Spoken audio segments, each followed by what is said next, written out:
I actually don't know why most of African nations really believes in going after the world powers to beg them for what they have.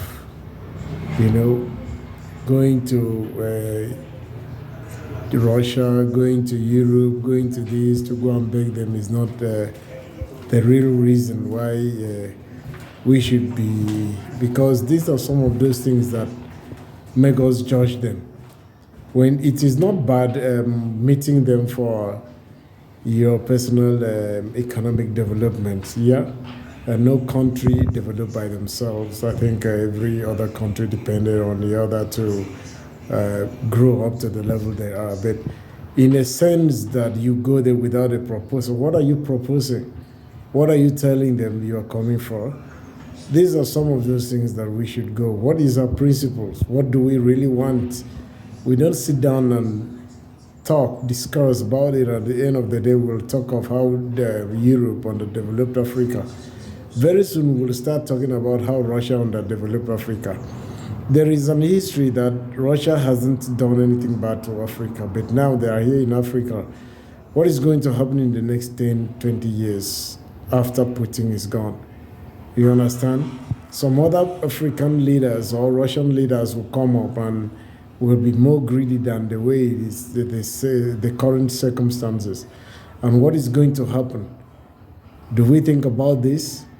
Look at what's happening in America today, the trade war and all that. Everybody is looking at as if the U.S. Trump is trying to break Chinese power. No, it is not as if the American is trying to break Chinese power. Trump is thinking that he will do what he has to do for other world leaders to come and beg them because he too believes in great America.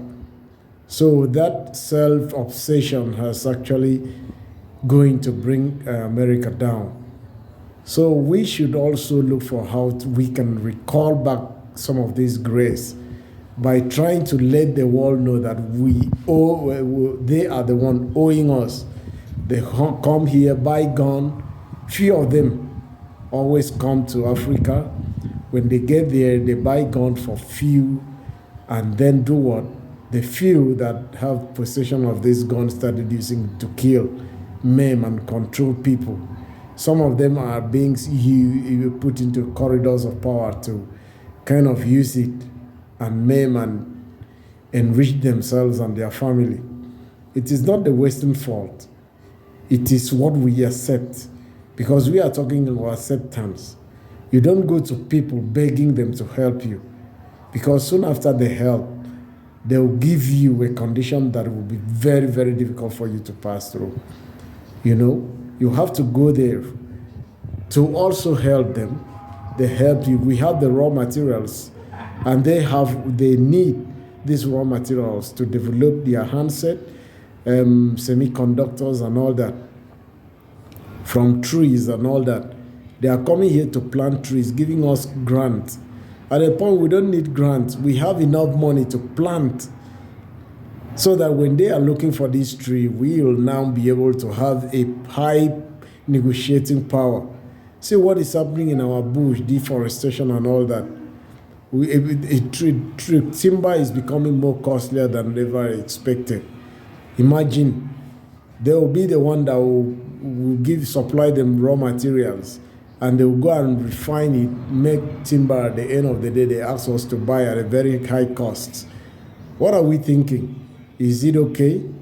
It's not okay. We have to think, wake up, and start acknowledging the fact that they do not, instead, will allow you to come and to go to their country, build a factory. That is what they are doing to some of us. You have an idea, they ask you to come and build a factory and employ their people.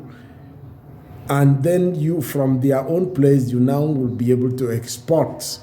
I'm telling you from my own true experience, the banks are there to give you the money. But if you tell an African bank you want to do this, they will not give you the grants to build your company, but here they will do it.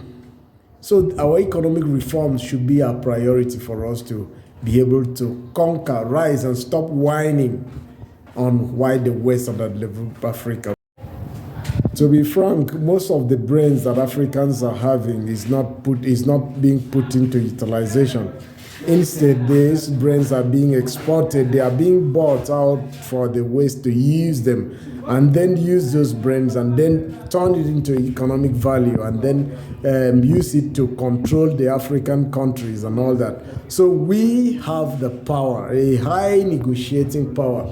Check out what China is doing to America. I think there's no point or in time that anybody's brain should just be allowed to fall and to be used like that and be thrown out of the back to the floor. So it is time for the Africans to wake up and get used to, and now call the Western powers, the Eastern powers, and wherever they call them, and maybe the BRICS and all that, to kind of come onto a negotiating table so that we can have what we want and grow as an African. Great Africa, great Nigeria.